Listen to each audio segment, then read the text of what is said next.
Oke, disilakan moderator. Baik, Assalamualaikum warahmatullahi wabarakatuh dan selamat siang. Sebelumnya perkenalkan, saya Nur Tasya dengan NIM A22124027 selaku moderator untuk memimpin diskusi kita pada siang hari ini. Dan juga teman saya Farah Mutia dengan akhiran NIM 052 yang sebagai notulen. Baik, langsung saja saya persilakan kepada kelompok 4 untuk mempresentasikan materinya.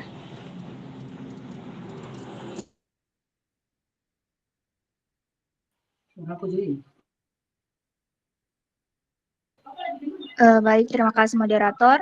Sebelumnya, Assalamualaikum warahmatullahi wabarakatuh. Perkenalkan kami dari kelompok 4 dengan beranggotakan 4 orang. Muhammad Ragil dengan akhiran NIM 029, Janatul Ma'wa dengan akhiran 004, Zahratun Syifa dengan akhiran NIM 030, dan saya sendiri, Siti Nur Halisa, dengan akhiran NIM 053 akan menjelaskan materi mengenai jenis media pembelajaran 3D dan AI. Jadi media pembelajaran berbasis 3D dan artificial intelligence atau AI memiliki fungsi yang sangat penting dalam meningkatkan kualitas proses belajar mengajar di era digital. Media pembelajaran 3D ini berfungsi untuk memvisualisasikan objek atau konsep yang sulit diamati secara langsung menjadi lebih konkret, realistis, dan interaktif. Jadi melalui model 3 dimensi, peserta didik dapat melihat bentuk, struktur, dan hubungan antar bagian suatu objek secara lebih jelas. Misalnya, pada pembelajaran anatomi, struktur sel, atau bangun ruang. Hal ini membantu meningkatkan pemahaman konseptual, daya imajinasi, serta keterampilan spasial siswa karena mereka tidak hanya melihat gambar datar, tetapi dapat mengamati dari berbagai sudut pandang. Sementara itu, media pembelajaran berbasis AI berfungsi untuk memberikan pengalaman belajar yang lebih personal, adaptif, dan responsif terhadap kebutuhan masing-masing peserta didik. AI mampu menganalisis pola belajar siswa, memberikan umpan balik secara otomatis, serta menyesuaikan tingkat kesulitan materi sesuai kemampuan individu. Selain itu, AI juga dapat berperan sebagai tutor virtual yang membantu menjawab pertanyaan, memberikan latihan tambahan, dan membantu perkembangan belajar serta real time. Baik, selanjutnya akan dilanjutkan oleh teman saya. Baik, kemudian di sini ada kelebihan media pembelajaran 3D.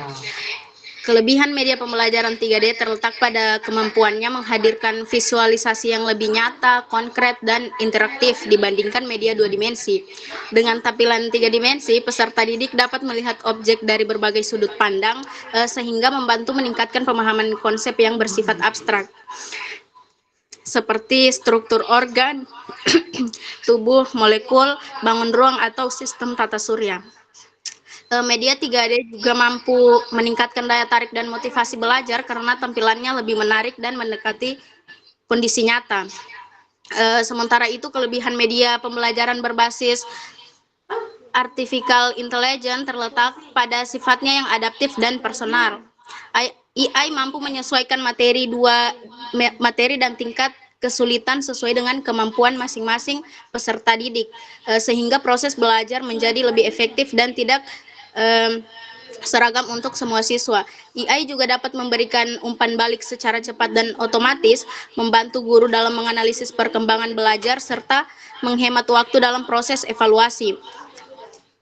Kemudian di sini ada kekurangan media pembelajaran 3D. Media pembelajaran 3D memiliki beberapa kekurangan meskipun visualnya menarik dan interaktif. Salah satu kekurangannya itu adalah membutuhkan perangkat dan teknologi yang memadai seperti komputer dengan spesifikasi tinggi, proyektor, atau perangkat FR atau R yang tidak semua sekolah mampu menyediakannya. Selain itu juga pembuatan media 3D ini memerlukan waktu, biaya, dan keterampilan teknis khusus, sehingga guru harus memiliki kompetensi tambahan atau bergantung pada tenaga ahli. Jika tidak dirancang dengan baik, media 3D juga bisa membuat siswa lebih fokus pada tampilan visual daripada pemahaman konsep, sehingga tujuan pembelajaran tidak tercapai secara optimal. Mungkin itu saja, dilanjutkan oleh teman saya.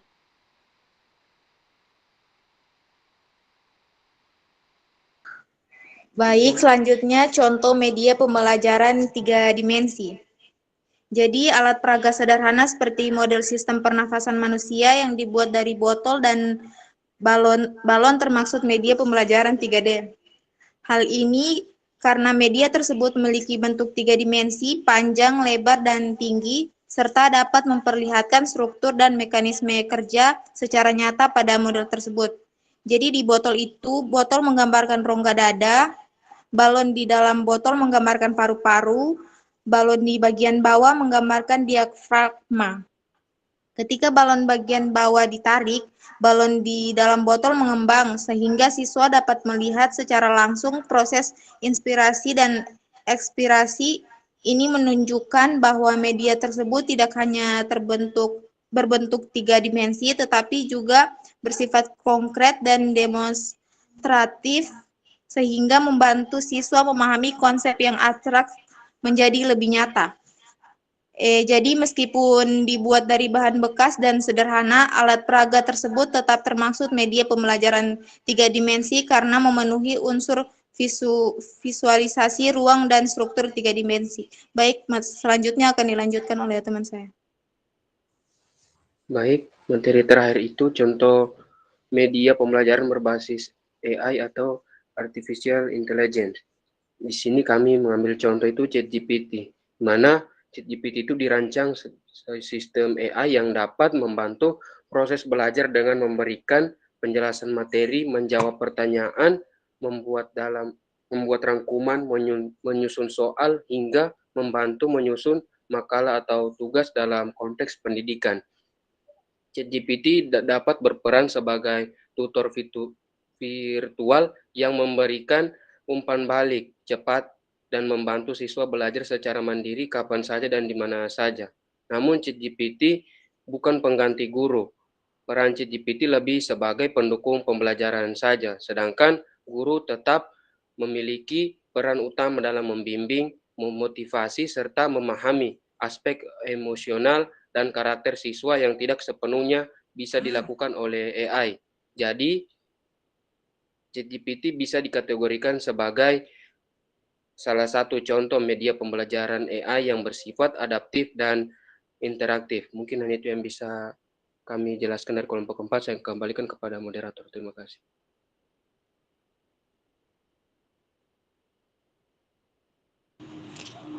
Baik, terima kasih kelompok 4. Selanjutnya kita beralih ke sesi diskusi di mana mungkin hanya 3 pertanyaan saja karena waktu kita terbatas. Saya persilakan kepada yang ingin bertanya.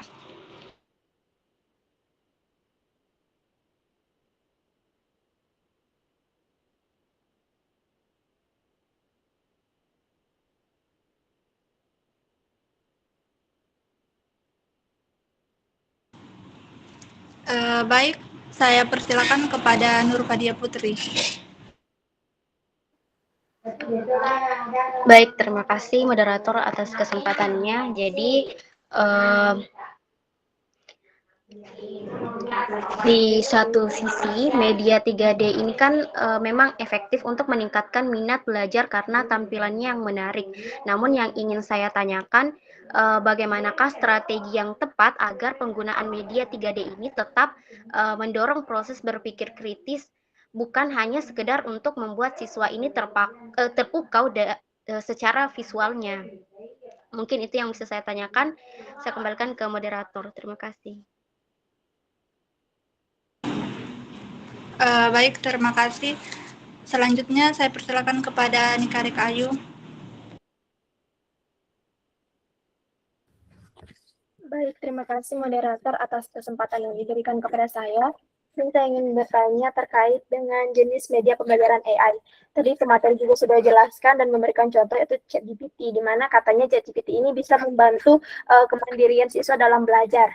Nah, di sini yang ingin saya tanyakan itu bagaimana AI itu bisa mempengaruhi kemandirian belajar siswa. Apakah ini bisa meningkatkan atau justru menurunkan kemampuan berpikir kritis dari siswa? Mungkin hanya itu saja, saya kembalikan ke moderator. Terima kasih.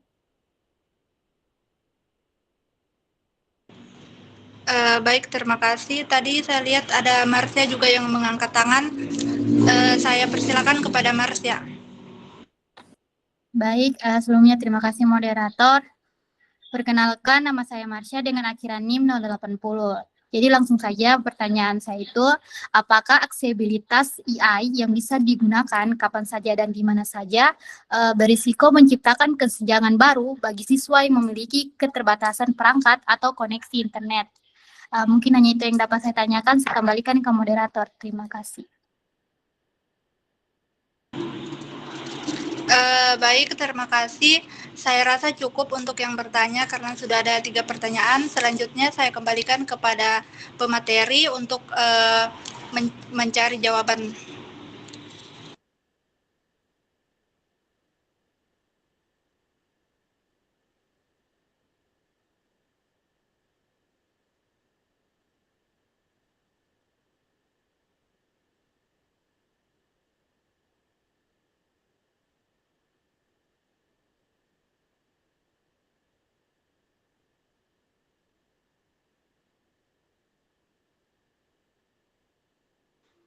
Izin menjawab moderator.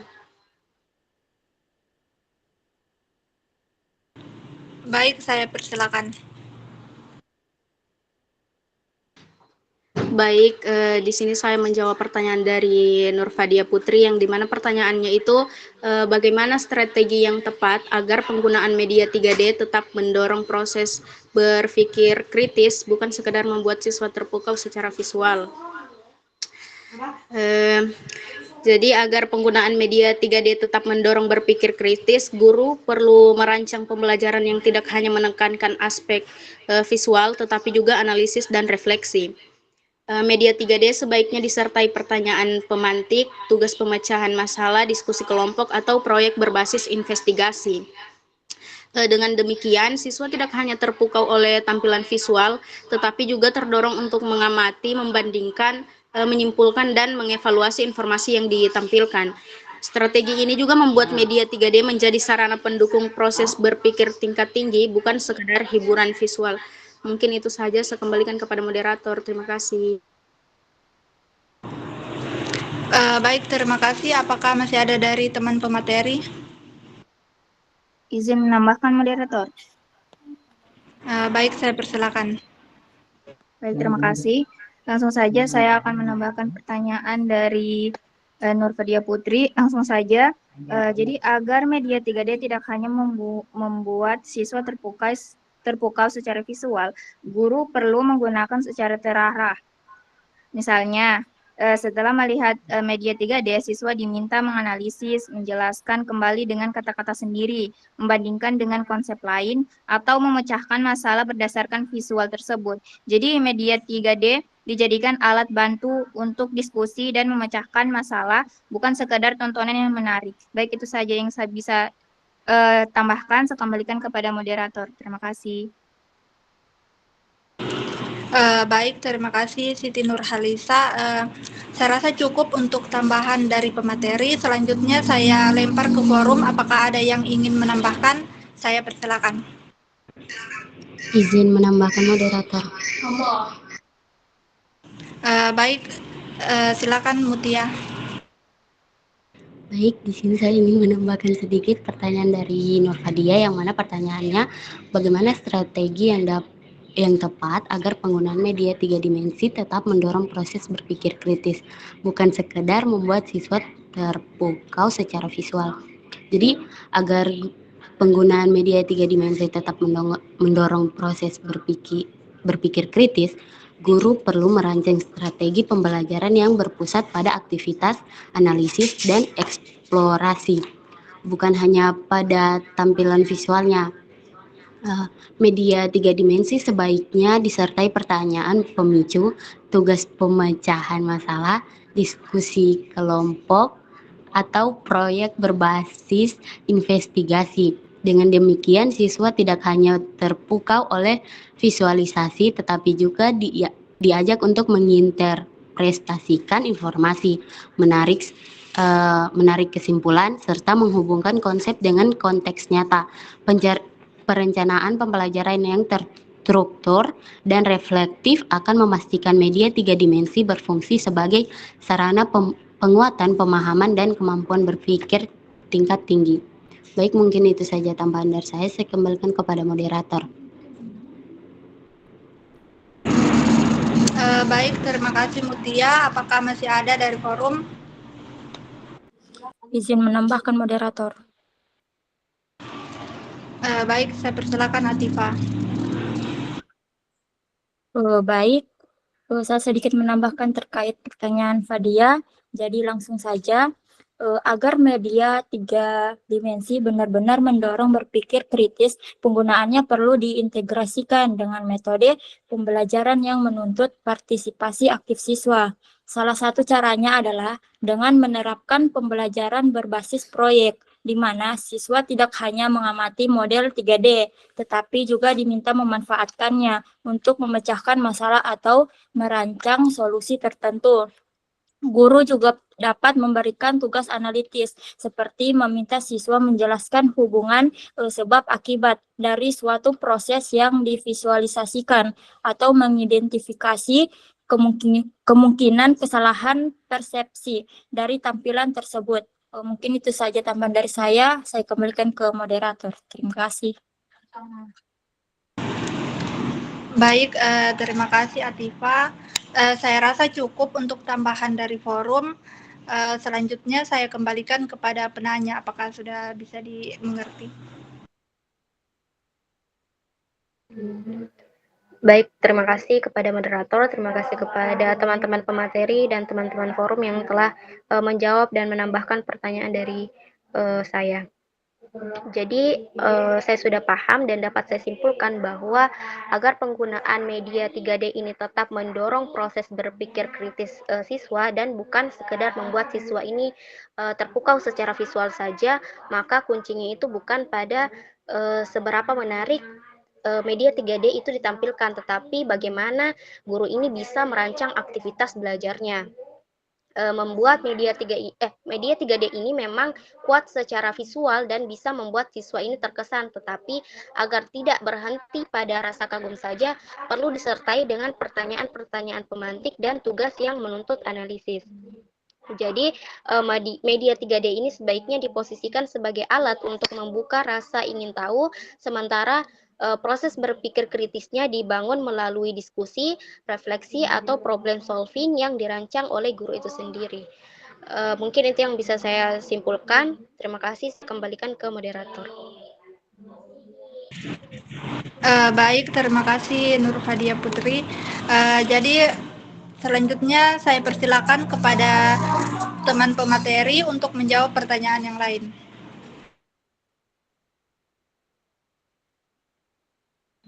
Izin menjawab moderator. Baik, saya persilakan. Baik, saya akan menjawab pertanyaan dari Ayu, yang mana pertanyaannya itu bagaimana AI dapat memengaruhi kemandirian belajar siswa, apakah meningkatkan atau justru menurunkan kemampuan berpikir kritis. Jadi, AI ini bisa meningkatkan kemandirian belajar jika digunakan dengan benar. Siswa bisa mencari penjelasan tambahan, latihan soal, atau contoh kapan saja tanpa harus menunggu guru.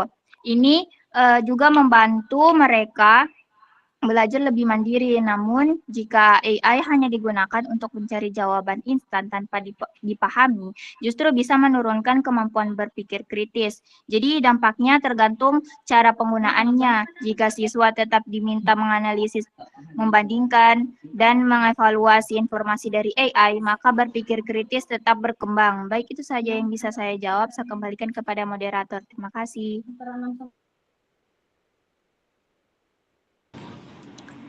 Baik, terima kasih Siti Nurhalisa. Jadi, selanjutnya apakah masih ada dari teman pemateri?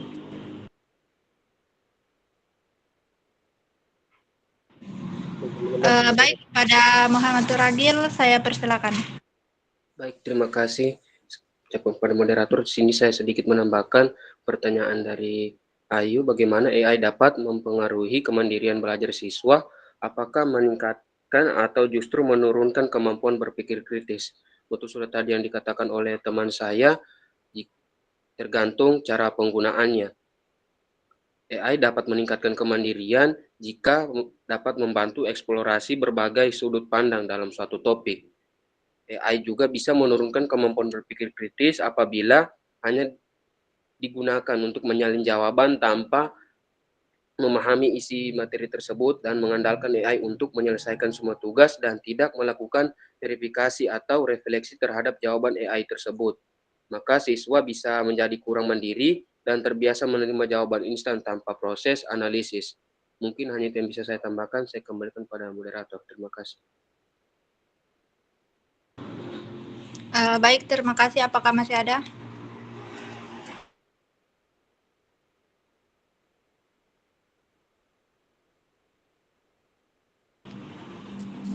Tidak ada moderator. Kalau sudah tidak ada, saya lempar ke forum. Apakah ada yang ingin menambahkan?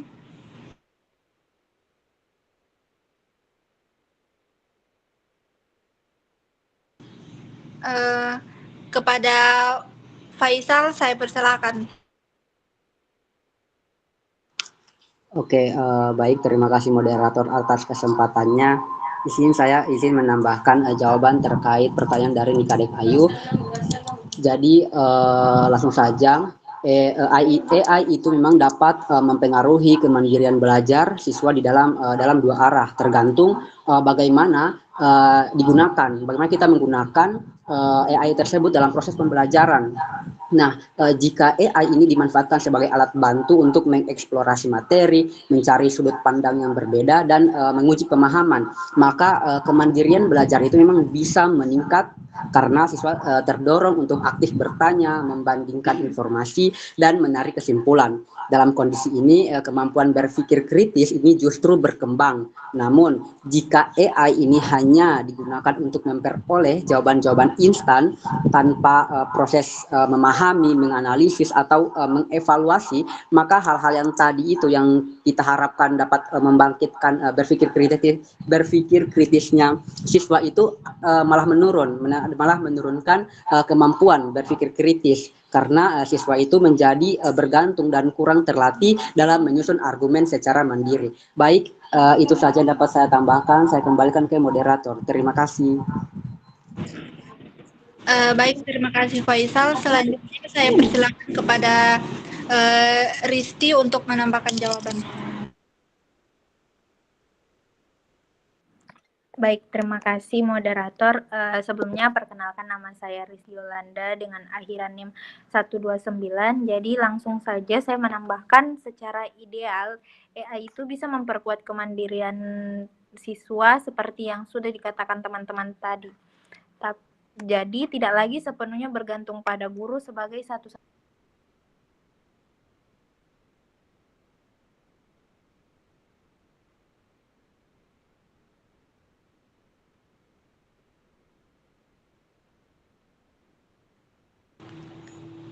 Mohon maaf Risti, suaranya kurang kedengaran.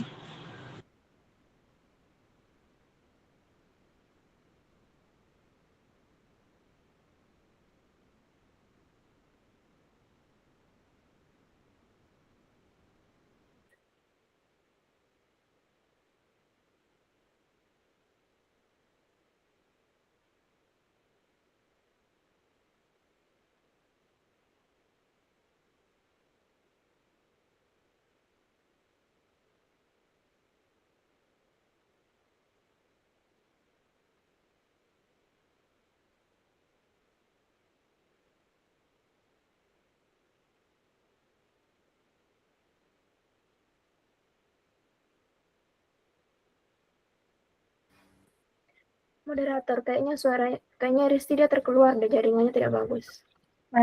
Sudah deh. Mohon maaf, ada gangguan jaringan tadi. Jadi lanjut saja. Mereka bisa mengeksplorasi materi lebih dalam dan meminta penjelasan ulang, bahkan menguji pemahamannya sendiri. Dalam konteks ini, AI bisa menjadi partner belajar yang responsif. Dan kita juga perlu bertanya, apakah yang berkembang itu benar-benar kemandirian atau hanya ketergantungan baru dalam bentuk yang berbeda. Jadi, jika siswa terbiasa meminta AI untuk merangkum, menjawab, dan menyusun argumen, maka proses kognitif seperti menganalisis, mengevaluasi, dan mensintesis bisa tereduksi. Mereka mungkin terlihat produktif, tetapi sebenarnya tidak mengalami proses berpikir yang mendalam. Siswa merasa paham karena mendapat jawaban yang rapi, padahal tidak benar-benar memprosesnya. Jika AI penopang utama berpikir, maka fungsi otak sebagai alat analisis bisa melemah karena jarang dilatih. AI tidak otomatis meningkatkan atau menurunkan kemampuan berpikir kritis, dan dampaknya sangat bergantung kepada jika tidak terkontrol secara pedagogis. Mungkin itu saja tambahan jawaban dari saya kembalikan ke moderator. Terima kasih. Baik, terima kasih. Saya persilakan kepada Siti Awindi.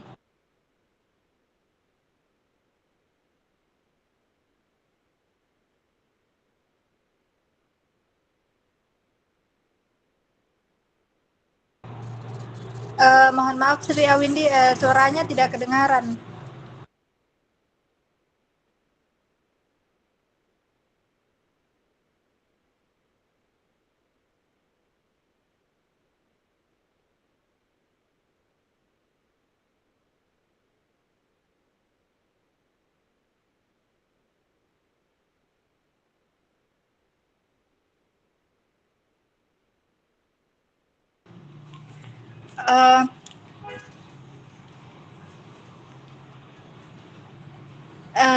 Mungkin Sri Awindi terkendala jaringan, jadi langsung saja saya kembalikan kepada penanya untuk menyimpulkan. Baik, terima kasih moderator atas kesempatan yang diberikan ke saya. Saya juga mengucapkan terima kasih banyak kepada teman-teman materi maupun teman-teman forum yang sudah menjawab pertanyaan saya tadi. Jadi bisa di sini saya simpulkan bahwasanya kecerdasan buatan atau AI ini memang bisa mempengaruhi kemandirian belajar siswa, baik itu secara positif maupun secara negatif. Itu tergantung dari cara kita sendiri dalam menggunakannya. Kalau di satu sisi AI itu bisa mampu memberikan umpan balik dengan cepat, penjelasan tambahan, serta latihan yang bisa disesuaikan dengan kebutuhan belajar siswa. Jadi siswanya itu bisa belajar dengan mandiri tanpa selalu bergantung pada guru. Nah, dalam kondisi ini tuh AI itu justru bisa meningkatkan kemampuan berpikir kritis karena siswa itu tergolong untuk menganalisis informasi, mengevaluasi jawaban, dan juga memperbaiki kesalahan secara reflektif. Tapi kalau kita lihat lagi dari sisi yang satunya, itu penggunaan AI yang tidak terarah, itu berpotensi untuk bisa menurunkan kemampuan berpikir kritis dari siswa. Nah, kalau misalnya siswa hanya memanfaatkan AI itu untuk memperoleh jawaban instan tanpa melalui proses belajar, menganalisis, dan juga memahami materi, itu maka kemandirian belajarnya itu menjadi semu. Ketergantungan yang berlebihan itu bisa mengurangi latihan kognitif yang penting seperti menyusun argumen, membandingkan sumber, dan juga menarik kesimpulannya sendiri. Nah, jadi karena itu sebenarnya pengaruh AI itu terhadap kemandirian dan juga kemampuan berpikir kritis siswa itu tidak bersifat mutlak, tapi itu sangat bergantung pada strategi penggunaan dan juga pendampingan dalam proses pembelajaran. Mungkin hanya itu yang bisa saya simpulkan. Sekali lagi saya ucapkan terima kasih dan saya kembalikan ke moderator. Baik, terima kasih Ayu. Selanjutnya saya kembalikan kepada pemateri untuk menjawab pertanyaan terakhir. Izin moderator. Baik, kepada Janatul saya persilakan. Baik, terima kasih. Jadi di sini saya akan menjawab pertanyaan dari Marsha, yang dimana pertanyaannya itu, apakah aksesibilitas AI yang bisa digunakan kapan saja dan di mana saja berisiko menciptakan kesenjangan baru bagi siswa yang memiliki keterbatasan perangkat atau koneksi internet. Jadi, akses AI yang fleksibel memang memudahkan proses belajar, tetapi juga berpotensi menciptakan kesenjangan digital. Siswa yang memiliki perangkat dan internet stabil tentu lebih mudah memanfaatkan AI dibandingkan siswa yang memiliki keterbatasan fasilitas. Hal ini dapat menyebabkan perbedaan kualitas belajar dan pemahaman materi. Oleh karena itu, perlu adanya pemerataan fasilitas teknologi di sekolah serta kebijakan gangguan AI yang adil agar tidak menimbulkan ketimpangan dalam pendidikan. Baik, mungkin itu saja yang dapat saya jawab. Saya kembalikan kepada moderator. Baik, terima kasih. Apakah dari pemateri ada yang ingin menambahkan? Satu orang saja.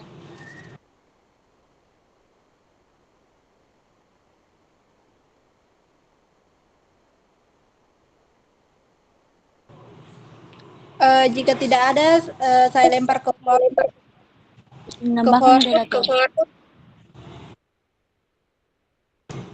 Baik, saya persilakan.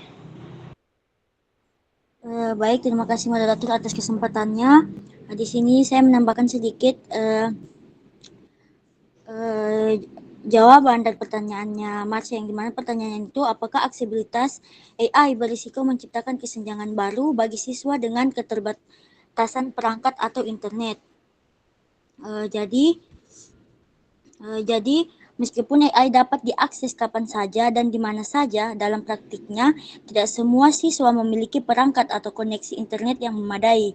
Nah, jadi kondisi ini berpotensi menciptakan kesenjangan digital antara siswa yang memiliki akses penuh terhadap teknologi dan siswa yang terbatas secara ekonomi. Nah, jadi jika tidak diantisipasi, penggunaan AI justru dapat memperlebar ketimpangan pendidikan. Nah, oleh karena itu diperlukan dukungan dari sekolah dan pemerintah dalam bentuk penyediaan fasilitas teknologi, akses internet yang merata, serta kebijakan pembelajaran yang inklusif agar pemanfaatan AI ini dapat dirasakan secara adil oleh seluruh siswa. Baik, mungkin itu saja yang dapat saya tambahkan. Saya kembalikan kepada moderator. Terima kasih. Baik, terima kasih. Saya rasa cukup untuk forum. Selanjutnya saya kembalikan kepada penanya. Baik,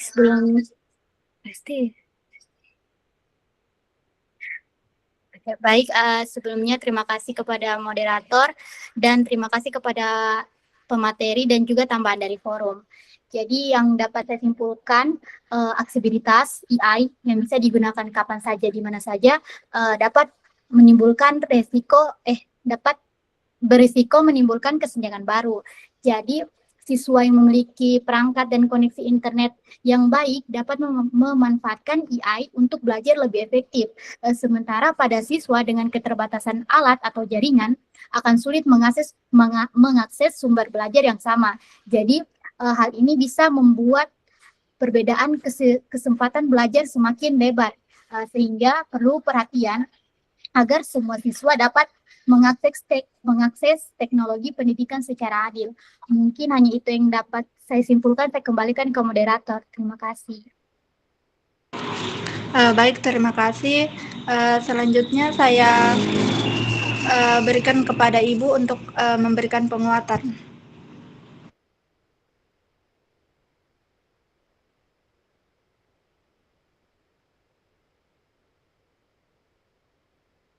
Oke, terima kasih untuk presentasi dan diskusinya ya.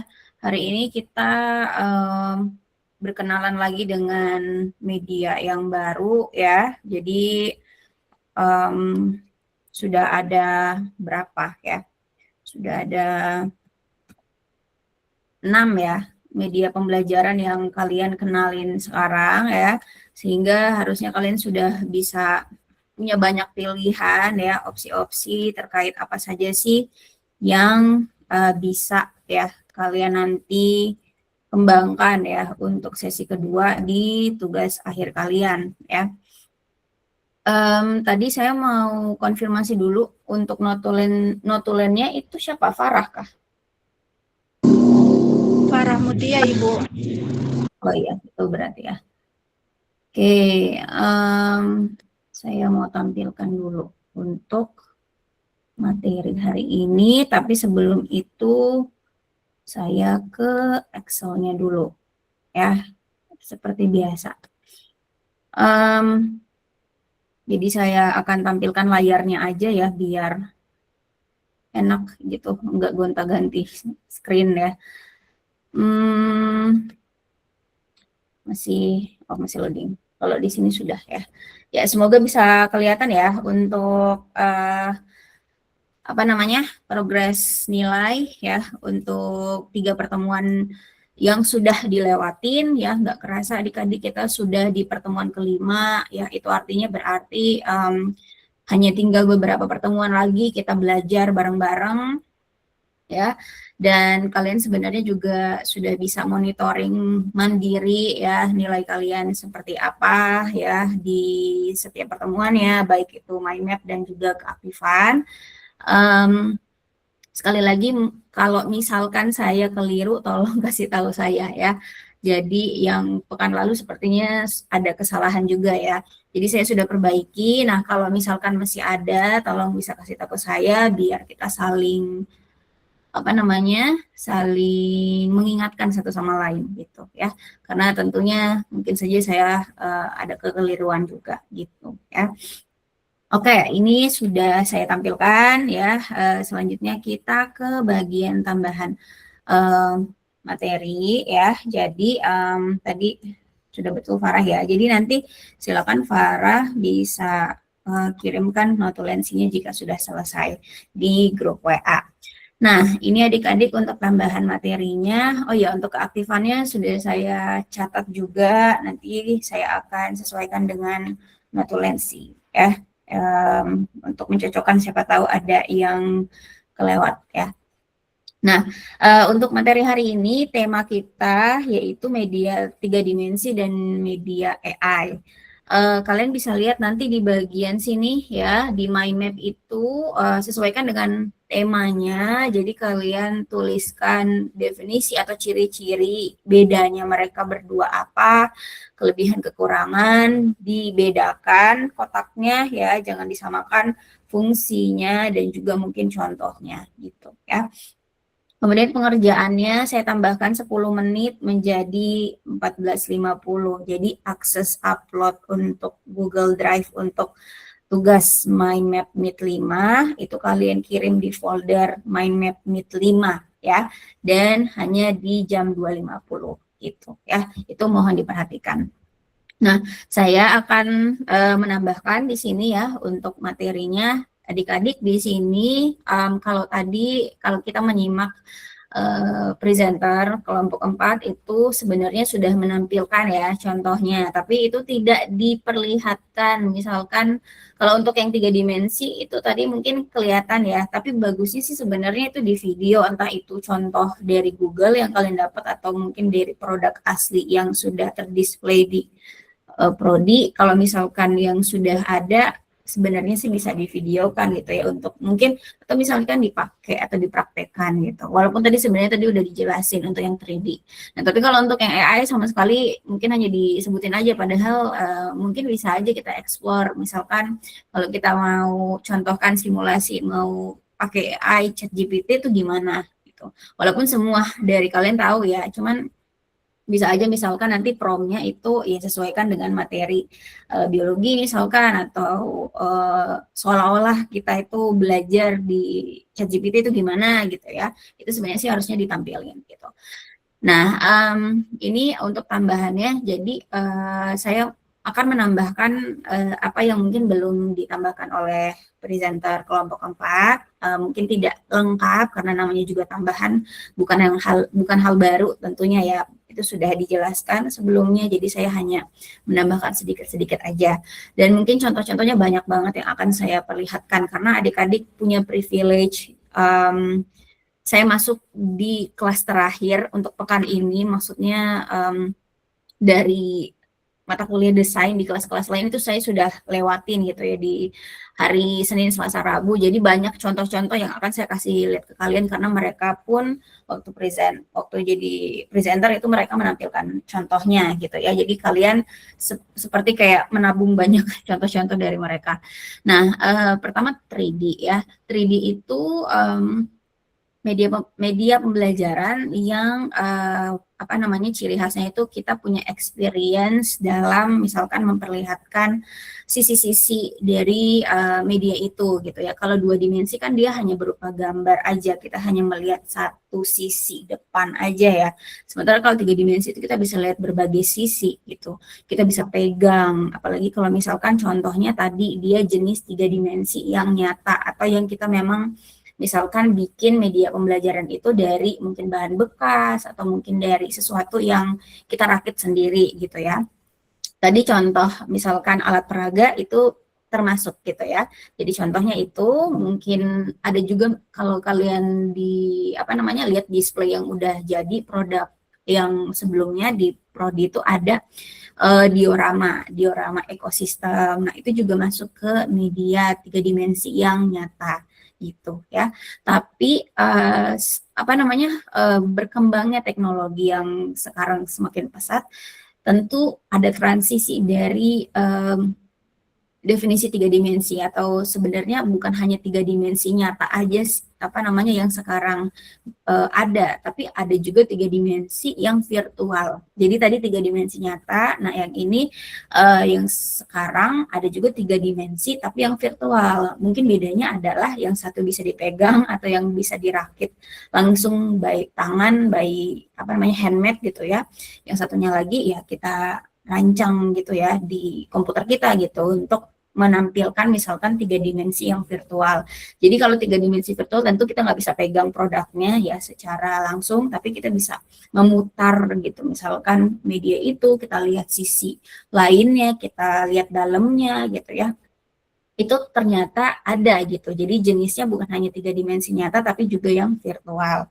Nah, 3 dimensi yang virtual ini sebenarnya waktu mungkin baru gitu ya munculnya 3D virtual, ada istilah yang namanya ini VR ini dan AR. Nah, VR ini artinya virtual reality dan AR ini kepanjangan dari augmented reality. Nah, dulu mungkin zaman saya S2 itu lagi booming gitu ya VR dan AR ini gitu. Contohkan misalnya ya kita itu mau merancang 3 dimensi virtual ya. Nah, sebenarnya ada website atau aplikasi dulu itu ya waktu saya S2 itu ada misalkan ada buku cetak ya, buku cetak biologi ya. Kemudian kita lihat ada gambar sel gitu, gambar sel tumbuhan atau gambar objek lah, 2 dimensi di dalam buku itu. Nah, dengan menggunakan website atau aplikasi itu, kita tuh bisa waktu itu kita pakai HP kita, terus kita misalkan scan, kayak kalau sekarang mungkin scan barcode ya. Nah, itu di-scan gambar 2 dimensi yang ada di buku cetak itu, dan setelah di-scan pakai HP, itu nanti muncul gitu ya, 3 dimensi yang ada di dalam HP kita, setelah kita nge-scan gambar 2 dimensi tadi gitu. Nah, itu salah satu fitur ya dari VR and AR gitu ya. Nah, kalau sekarang 3 dimensinya kita bisa sebenarnya memanfaatkan website atau aplikasi yang bukan hanya VR dan AR tadi saja, tetapi ada juga yang mungkin sudah terkombinasi dengan AI gitu ya. Nah, nanti saya kasih lihat contoh-contohnya. Nah, ini contoh-contohnya. Yang pertama ada 3, kalau yang tadi 3 dimensi itu sebenarnya bisa juga kita memanfaatkan Microsoft PowerPoint kita yang udah default ada di laptop kalian gitu ya. Ternyata ada menu 3 dimensi di PowerPoint gitu ya. Kemudian ada juga Sketchpad. Ini website, kemudian ada juga studio.tripod3d.ai, ini kombinasi antara 3D dan AI, yang nanti juga akan saya kasih lihat. Kemudian ada juga Assembler Edu, dan yang satunya lagi saya tadi lupa tulis. anatomi apa gitu ya, ada nanti websitenya saya kasih lihat juga. Nah itu ya, jadi ini beberapa contoh yang sudah saya tabung dan saya perlihatkan ke kalian nantinya. Kemudian AI ini apa sih ya? Jadi AI itu kan sebuah teknologi terbaru ya, yang mungkin sekarang sudah jadi bagian dari kebiasaan kita untuk misalkan mencari informasi ya. Dimana AI itu adalah artificial intelligence atau kecerdasan buatan yang memungkinkan kita gitu ya, ketika menggunakan AI itu mencari informasi gitu ya dengan lebih efisien dan efektif sebenarnya. Artinya bedanya dengan penelusuran yang biasa, misalkan kita cari sesuatu di Google atau mesin pencarian yang non AI, itu kan pasti mereka memperlihatkan banyak sumber, kemudian kita harus baca satu demi satu gitu ya, dan memilih yang mana sih yang kita mau baca misalkan atau yang kita mau konsumsi informasinya. Nah bedanya dengan yang tadi, yang non AI, yang AI ini ya kan kita bisa memberikan perintah gitu ya, dan kita mendapatkan hasil dari apa yang kita perintahkan ke mereka gitu ya. Dan AI itu bisa juga dijadikan sebagai media pembelajaran yang tadi misalkan guru di kelas itu misalkan materi biologi ya, kita ajak siswa itu ke lab komputer kalau misalkan ada ya, untuk mereka itu menggunakan AI dan mereka berinteraksi dengan AI. Nah di situ sebenarnya kita sebagai seorang guru bisa memerintahkan atau menginstruksikan siswa untuk misalkan menilai informasi yang mereka dapatkan di AI, bukan hanya mereka mendapatkan informasi tersebut saja gitu ya. Jadi dengan ciri khas media pembelajaran AI yang cepat mendapatkan informasi gitu ya, sesuai dengan apa yang kita tanya, sebenarnya kita juga bisa gitu melatih siswa untuk berpikir kritis tadi. Misalkan tadi dengan instruksi bahwa jangan langsung percaya informasi yang sudah didapatkan dari apa yang mereka dapatkan langsung gitu ya. Mereka harus bertanya apakah informasi tersebut benar atau salah. Nah, artinya adalah informasi yang mereka dapatkan dari media pembelajaran AI itu harusnya sih mereka bisa pahami terlebih dahulu materi yang misalkan berdasarkan buku gitu ya. Mereka udah ada sebenarnya knowledge sebelumnya yang benar tuh gimana. Nah, mereka melatih apakah mereka udah paham atau belum materi tersebut dengan misalkan berdiskusi dengan AI tersebut gitu. Itu bisa jadi salah satu cara agar media pembelajaran AI itu tadi tidak membuat siswa itu ketergantungan dengan jawaban instan tanpa mereka mengolah informasi di otak mereka terlebih dahulu gitu ya. Itu salah satu hal aja gitu caranya ya, begitu. Nah, ada beberapa contoh di sini. Tadi ada ChatGPT, sekarang udah ChatGPT 5.2, mungkin beberapa minggu lagi atau beberapa lama lagi udah beda lagi gitu ya versinya. Kemudian ada Gemini, ada Poe, ada DeepSeek dan lain sebagainya, di mana hasil informasi yang didapatkan itu outputnya itu bisa berupa teks, berupa gambar, mungkin ya mayoritasnya teks gitu. Nah, tapi ada juga AI lain yang bisa kita manfaatkan untuk output informasinya bukan berupa teks aja, tetapi bisa berupa gambar tadi ya, mungkin di ChatGPT sama Gemini tadi udah ada juga gambar kalau misalkan kita mau prompt minta gambar, tapi bisa juga kalau yang di bagian ini Dreamina itu ada juga outputnya itu berupa video gitu. Kemudian ada Notebook LM. Notebook LM itu outputnya bisa teks tentunya, gambar, podcast, PPT, video, poster, kuis, dan lain sebagainya. Nanti saya akan kasih lihat seperti apa bentukannya. Kemudian yang satunya lagi ada iNatural by Seek gitu ya. Atau mungkin ada banyak aplikasi lain yang itu fungsinya untuk nge-scan misalkan foto, yang mungkin ini khusus lebih ke kayak tumbuhan gitu yang belum teridentifikasi, terus di scan kemudian nanti diproses itu misalkan labelnya, namanya apa, deskripsinya apa dan lain sebagainya gitu ya. Oke, itu untuk oh ya, ini kita masuk ke bagian contohnya. Yang pertama itu 3D dulu ya. Jadi 3 dimensi itu sebenarnya ada bawaan di Microsoft PowerPoint juga. Kalian bisa lihat di menu insert, terus nanti klik 3D models.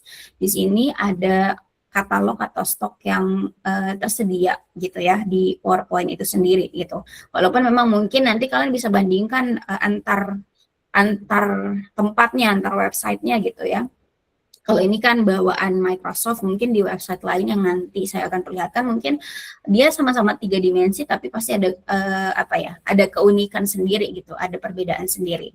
Nah ini adik-adik, jadi ini stoknya walaupun mungkin terbatas juga gitu ya. Ini kalian bisa cari, misalkan apa yang kalian mau pakai untuk mungkin kalian jadi guru nanti ya, agar nanti si gambar itu bisa bergerak gitu, atau gambar itu bisa kita lihat sisi-sisi lainnya, bisa di zoom in, zoom out-nya gitu ya, dan lain sebagainya. Nah, ini kalau misalkan kalian mau ketik cells gitu ya, sel tumbuhan, sel hewan, bisa aja nanti ada outputnya gitu. Nah, ini contoh produknya. Saya ambil dari tadi, katalog yang tadi. Ini dia sel hewan ya. Jadi kita bisa ya, nah ini kita tekan ini, kemudian kita bisa muter-muterin dia gitu ya. Gitu. Jadi lebih menarik gitu agar siswa itu tahu bahwa oh ternyata kalau digambar kan misalkan dia begini doang nih, diem ya. Nggak kelihatan tuh bagian kiri atau yang dekat dengan nukleus di bagian sini. Ya udah kita putar pakai 3 dimensi. Oh, bentukannya gini gitu ya. Nah, ini ya. Ini bawaan dari Microsoft ya. Kemudian ada lagi yang website yang selanjutnya ya. Nah, ini ada edu.assembler.com. Kalian silakan aja gitu untuk bikin akun, biasanya pakai email Google gitu ya untuk daftar atau register. Nah, ini contohnya, jadi ini salah satu website 3D ya, basisnya 3 dimensi ya, ada yang gratis dan ada juga yang harus bayar ya. Misalkan kalian mau cari di sini sel tumbuhan ya, ketika diklik sel tumbuhan ada nggak katalognya gitu. Ini kan berarti guru nggak perlu bikin dari awal ya 3 dimensinya. Nah ini misalkan sel hewan yang ini ya. Kemudian kita ini apa nih? Saya nggak paham juga. Oh, ada keterbatasan ya, apa namanya, bisa akses berapa karena memang gratis ya ininya, apa namanya, fitur-fiturnya. Jadi misalkan guru belum bikin 3D dari awal, ya udah tinggal masuk aja ke website ini, ditampilkan di proyektor gitu. Nah, kalau untuk keterbatasan keterbatasan fasilitas misalkan yang ada di sekolah, ya memang itu masalah sekolah di Indonesia yang nggak bisa kita andalkan gitu ya untuk semuanya rata gitu, kualitas fasilitasnya, kelengkapannya dan lain sebagainya. Tapi bagaimana sih kita sebagai seorang guru kita ngeliatin anak-anak kita gitu, siswa-siswa kita, adik-adik kita itu mereka nggak punya sama sekali pengalaman melihat 3 dimensi virtual misalkan gitu ya. Kalau yang 3 dimensi nyata mungkin bisa bikin dari barang-barang yang ada ya, mungkin step by stepnya mungkin bisa bikin bareng gitu kan di kelas. Nah, tapi kalau misalkan dengan adanya kecanggihan teknologi gitu ya, harusnya sih kita ketika kita peduli dengan siswa kita, ya kita bisa juga sebanyak kita seorang guru gitu untuk mengandalkan diri kita sendiri dengan sumber daya yang ada saja gitu. Apalagi ini kan tidak usah dibikin dari awal, tapi kita tinggal memanfaatkan katalog yang ada gitu ya. Ya udah perlihatkan aja dengan laptop kita sendiri gitu ya. Mungkin ada tabungan beli proyektor gitu kalau misalkan sekolah itu memang nggak punya sama sekali gitu, karena sayang dan kasihan gitu ketika anak-anak itu selama mereka bertahun-tahun belajar di sekolah mereka nggak mendapatkan experience yang mungkin berbeda, dan bisa saja itu jadi inspirasi mereka untuk belajar lebih semangat lagi, gara-gara ya pasti anak-anak zaman sekarang dimanapun gitu ya mereka berada pasti ketertarikan terhadap teknologi itu ada gitu ya. Nah, kita integrasikan teknologi itu ke dalam kelas gitu ya, itu bisa bikin mereka itu punya motivasi ya yang mungkin lebih ya ketika kita memperlihatkan ini gitu ya.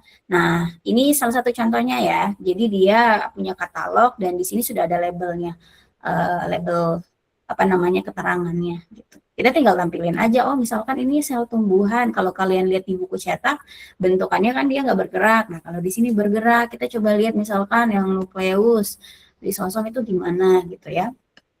Kayak gitu. Nah, ini ada AR-nya juga ya. Silakan bisa dieksplor mandiri ya. Nah, kemudian website yang lain ada yang ini tadi ya, 3d4medical.com. Tadi saya tulisnya apa? Anatomi ya. Ini namanya. Ya, ini seperti ini ya adik-adik. Saya belum punya akunnya. Saya cuma perlihatkan ke kalian. Ini bagus untuk anatomi anatomi tumbuhan lagi. Anatomi manusia ya, di mana ya kalau mungkin di sekolah ada alat peraga yang apa namanya, yang rak itu kan ya, yang kegantung gitu misalkan di lab, dan itu kan mungkin nggak berwarna atau nggak bisa kelihatan dalamnya. Nah, kalau ini mungkin kita bisa bandingkan gitu antara visual outernya atau coveran yang dengan kulit dan yang misalkan terbuka kulitnya gitu ya. Ini bisa juga kita manfaatkan untuk mempelajari anatomi tubuh gitu ya. Silakan bisa dieksplor mandiri. Saya hanya perlihatkan aja contoh-contohnya. Kemudian ini satu lagi yaitu ada Sketchfab ya. Sketchfab ini ada katalog-katalognya juga, jadi tidak bikin dari awal ya. Sama seperti mungkin yang website sebelumnya ya. Nah, misalkan kita mau mencari apa di sini, katalognya sales gitu ya. Ya udah gitu, tinggal kita lihat yang tersedia pilihannya yang mungkin lebih paling relevan gitu ya untuk kita mau tampilkan di kelas. Nah, ini memang website-website yang tadi saya tampilkan, yang sekarang juga saya tampilkan, itu memang nggak bisa di-download, jadi memang mungkin harus ada prosedur, entah bayar dulu atau gimana dulu, karena ini memang website untuk bisnis gitu ya. Nah, ini kalian bisa bandingkan gitu ya, output dari 3 dimensi setiap website itu bentukannya gimana. Nah, ini kalau yang Sketchfab ketika kita klik itu, nah, dia langsung ke zoom in gitu ya, kita langsung bisa deketin organelnya. Kemudian misalkan kita mau lihat bagian bawahnya sampai silianya pun kita bisa kelihatan gitu ya. Nah, ini begitu. Jadi silakan, ini sangat menarik sekali gitu ya, kita bisa lihat hampir mendekati objek nyatanya. Nah, semakin mendekati objek nyata harusnya sih semakin bagus gitu ya untuk dipakai belajar media tersebut. Ini Sketchfab, kemudian yang ini dia terintegrasi dengan AI, namanya studio.tripo3d.ai. Walaupun mungkin pasti banyak contoh-contoh website lainnya ya. Nah, ini mungkin salah satunya aja yang bisa saya kasih lihat ke kalian. Ini kalau dibandingkan dengan yang tiga tadi itu dia 3D gitu ya, 3 dimensi aja gitu ya, dan mungkin nggak bikin dari awal gitu ya. Kalau ini dia udah terintegrasi dengan AI, jadinya kita tinggal bikin aja perintahnya atau tulisannya apa sih yang kita mau kita mau pakai gitu ya sebagai acuan kita untuk mengenerate gitu. Nah, ini saya bikin juga akunnya, di mana setiap kita bikin akun itu ada kreditnya ini ya. Jadi saya sudah pakai 2 atau 3 kali sehingga mungkin kreditnya makin berkurang gitu ya. Begitu.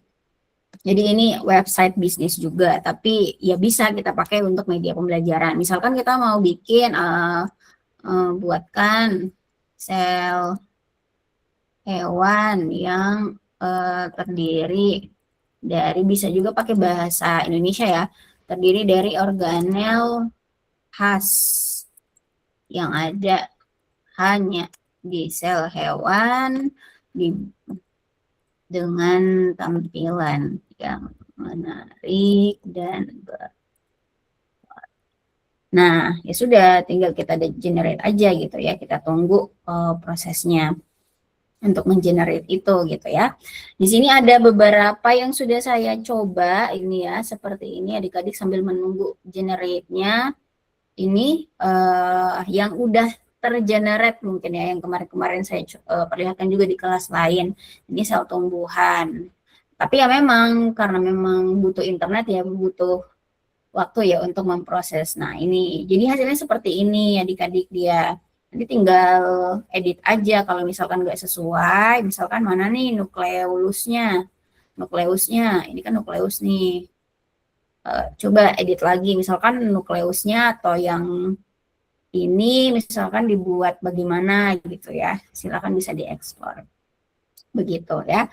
Kemudian kita masuk ke AI-nya ya, pasti kalian udah punya ya AI, ini pasti sudah jadi apa ya, kebutuhan kalian juga ya dalam misalkan mencari informasi gitu ya. Jadi harusnya sih tadi kita coba simulasi gitu untuk apa namanya,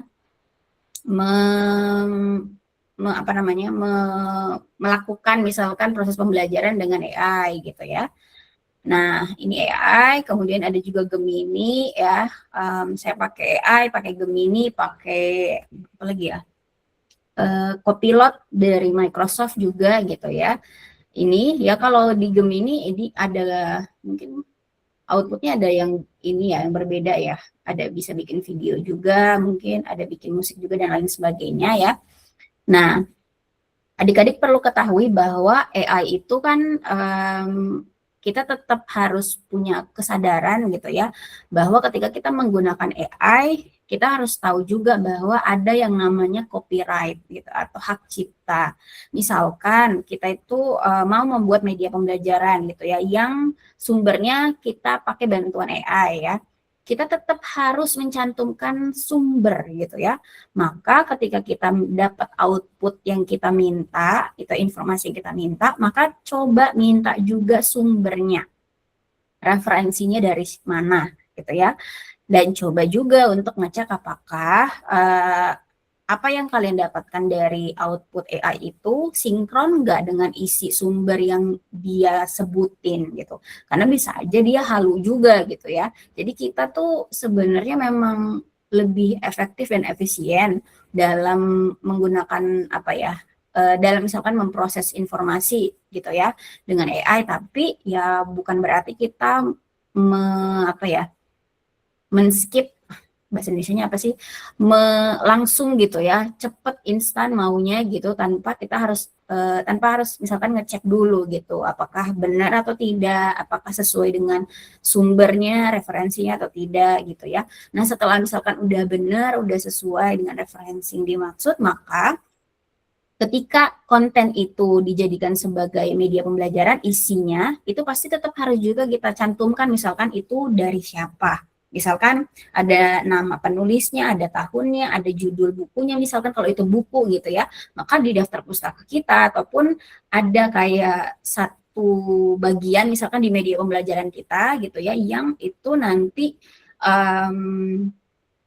khusus gitu ya, memperlihatkan bahwa informasi di media itu inspirasinya dari sumber aslinya yang kita harus tulis gitu ya. Jadi bukan hanya kita pakai AI, tapi kita juga harus punya awareness terhadap ya menghargai gitu ya sumber-sumber atau pustaka-pustaka yang sebenarnya itu dikumpulkan oleh AI sendiri gitu. Jadi informasi itu kan bukan dari AI asli, tapi dari apa yang mereka kumpulin gitu kan, dari sumber-sumber primer atau sumber-sumber yang sudah ada begitu. Itu harusnya juga nanti ketika dipakai untuk media pembelajaran di kelas, kita misalkan menggunakan media pembelajaran AI, maka harus juga kita sebagai seorang guru memberitahukan itu kepada siswa gitu, agar mereka juga tahu bahwa kedudukan dari media pembelajaran AI, walaupun itu memang memudahkan gitu ya untuk mendapatkan informasi, tapi kita juga perlu tahu bahwa ada hal-hal penting yang tetap harus dipertahankan. Misalkan tadi gitu, kita harus ngecek informasinya apakah benar atau salah, apakah sinkron dengan sumbernya, adakah dasar atau kayak bukti bahwa informasi itu memang benar gitu ya, dari penelitian atau mungkin dari yang sudah jadi teori atau konsep umum. Kemudian harus juga mereka tetap menghargai orang-orang gitu ya di balik sumber-sumber primer tersebut. Begitu ya.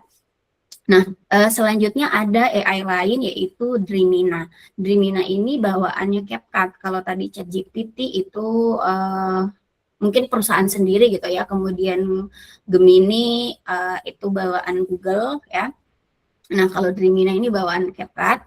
Jadi Dreamina itu kita bisa misalkan mau informasinya itu bukan berbasis teks gitu ya, penuh gitu ya, tapi misalkan dengan gambar. Nah, bisa gitu ya kita bikin misalkan media pembelajaran gambar gitu ya, visual gambar yang kita pakai bantuan dari Dreamina misalkan gitu ya. Ini yang sudah pernah saya pakai gitu ya, misalkan mau mau nyari gambar ekoenzim gitu ya. Nah, bisa tuh kita bikin sendiri gambarnya pakai bantuan AI gitu ya. Tapi tetap harus dicek apakah gambar itu make sense atau benar atau enggak. Bisa jadi ada gambar-gambar atau mungkin unsur-unsur di dalam gambar itu yang aneh gitu ya, atau yang mungkin kelihatannya kayaknya nggak bener deh. Nah, coba diedit lagi gitu ya. Jadi jangan langsung percaya juga. Oke, nah selanjutnya ada AI namanya Notebook LM. Ini bawaan Google. Kita bisa lihat juga domainnya di sini, domain Google. Nah, di sini adik-adik yang menarik si Notebook LM ini bisa outputnya itu selain dari yang teks tadi ya, atau gambar ya. Ini misalkan saya contohkan.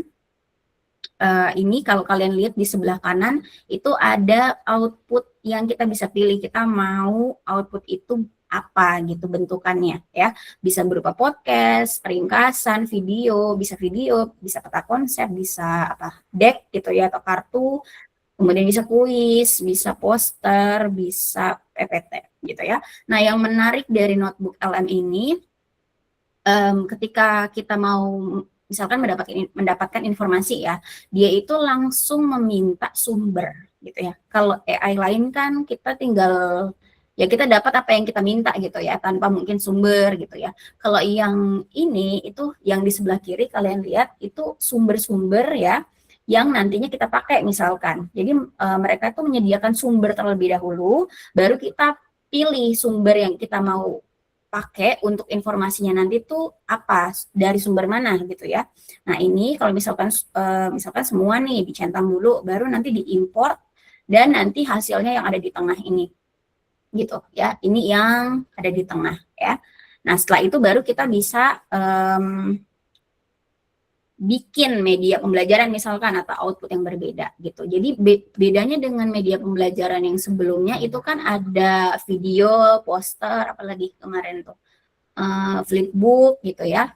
Itu kan kita bikin bikin awal dari pertama kali, misalkan kita pilih sumbernya dulu, kita edit dulu tulisannya, kemudian kita ngedit sendiri misalkan pakai Canva dan lain sebagainya. Nah, kalau ini bisa langsung cepet gitu, langsung misalkan outputnya ada, tapi tetap balik lagi harus dicek terlebih dahulu gitu ya. Nah, ini contohnya misalkan ini apa? Ini kayaknya video pembelajaran ya, walaupun mungkin ya bahasa Inggris mungkin ya ini. Bukan, ini poster ya. Jadi ini poster ya, satu output. Nah, ini tetap harus dicek juga ya untuk isinya. Kemudian ada lagi ini. Waktunya bentar lagi ya. Ini dia video, walaupun tadi bahasa Inggris. Coba ya. Sekilas. Maybe not so much. So was the subject really the hard part, or was something else going on? Pre-thinking nutrition. This way actually works so well. A bit of curiosity. Nah, sebenarnya kita bisa gitu ya, dapat video pembelajaran dari bantuan AI seperti ini ya. Kemudian ada lagi, semoga kedengaran suaranya ya. Kalau mungkin kalian nggak kedengaran, coba bikin sendiri ya. Ini ada flashcard atau kartu-kartu ya. Kemudian ini ada podcast ya. Podcastnya bahasa Indonesia.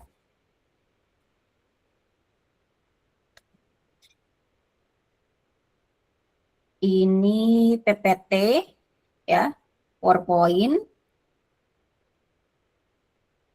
Itu ya, kalau yang tadi podcastnya belum kedengeran ya.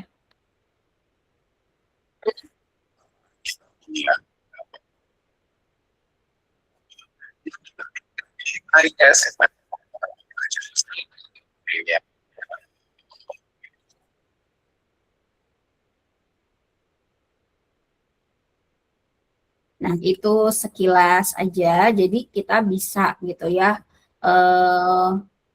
pakai ini juga, AI juga gitu ya, untuk bikin media pembelajaran yang sudah kita pelajari di pekan-pekan sebelumnya.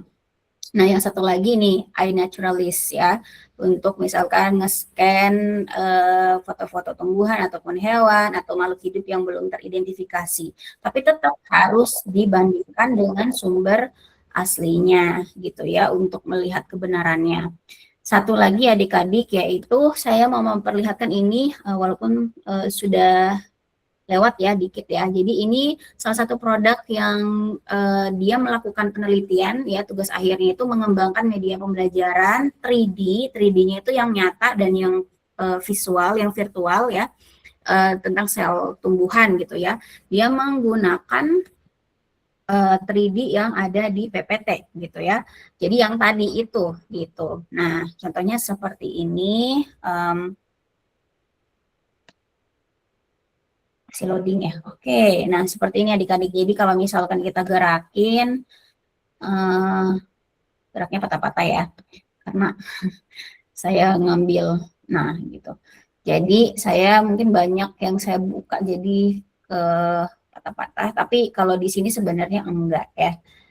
Nah, jadi PPT-nya dibuatnya lebih menarik juga gitu, karena gitu. Jadi kita bisa membuat PPT yang hanya gambar dan slide yang berpindah dengan 3D juga bisa seperti ini gitu ya. Jadi ini judulnya, judulnya ini ya, pengaruh penggunaan media 3D nyata dan virtual terhadap hasil belajar. Jadi apakah media pembelajaran 3 dimensi nyata dengan yang virtual tadi bedanya ada enggak gitu di hasil belajarnya? Adakah mungkin yang lebih, mungkin misalkan hasil belajar pakai kelas yang pakai media ajar 3D virtual mungkin lebih tinggi misalkan dibandingkan yang nyata gitu ya. Ini mau diteliti oleh dia gitu ya. Dan tentunya juga harus divalidasi setiap media pembelajaran itu sebelum dipakai di kelas. Ini contoh media 3D nyata yang dia kembangkan juga. Jadi dia mau membandingkan 3 dimensi 2 jenis tadi. Begitu. Oke, itu saja untuk tambahan dari saya adik-adik. Semoga banyak ya yang mungkin bisa jadi pilihan kalian. Sekarang kita masuk ke presensi ya. Kalian sudah bisa bikin mind map-nya sambil juga kalian dengerin ya. Ketika saya panggil kalian, silakan bisa on cam dan bisa bersuara.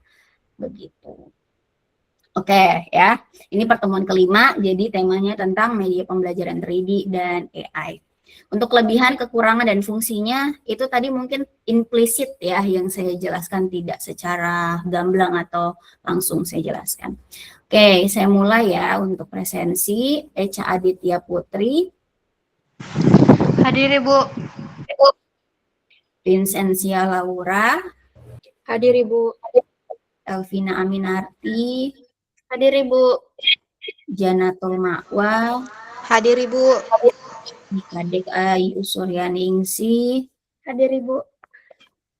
Valen Febrianti.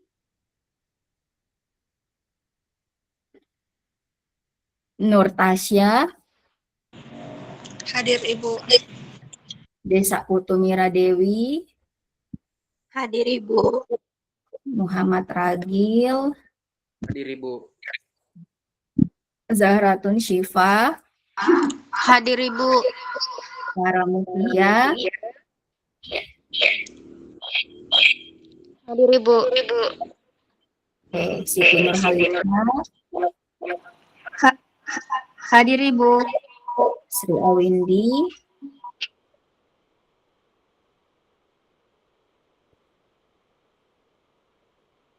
Atifah. Hadir Ibu. Agustina, Hadir Ibu. Marsha,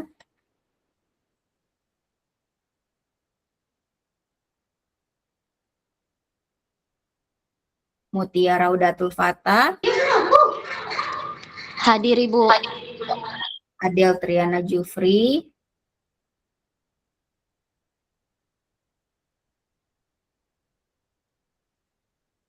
Nur Wahida, Hadir Ibu. Nur Salma, Hadir Ibu. Nur Fadia Putri, Hadir Ibu. Faisal, Hadir Ibu. Kristi Yolanda, Hadir Ibu. Anggun. Hadir Ibu. Ada yang belum saya kasih hadir tadi? Saya Ibu, Valen. Valen. Ada lagi? Ya, Windy hadir. Oke. Siapa lagi yang belum? Ibu Adel Tirana Jufri hadir. Iya. Izin Ibu. Hadir. Ada. Ibu saya Ibu Marsha.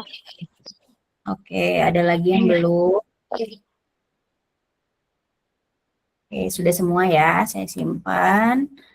Nah, adik-adik silakan tinggal fokus untuk ngerjain mind map-nya ya. Silakan, masih ada waktunya sampai jam 2:50 ya.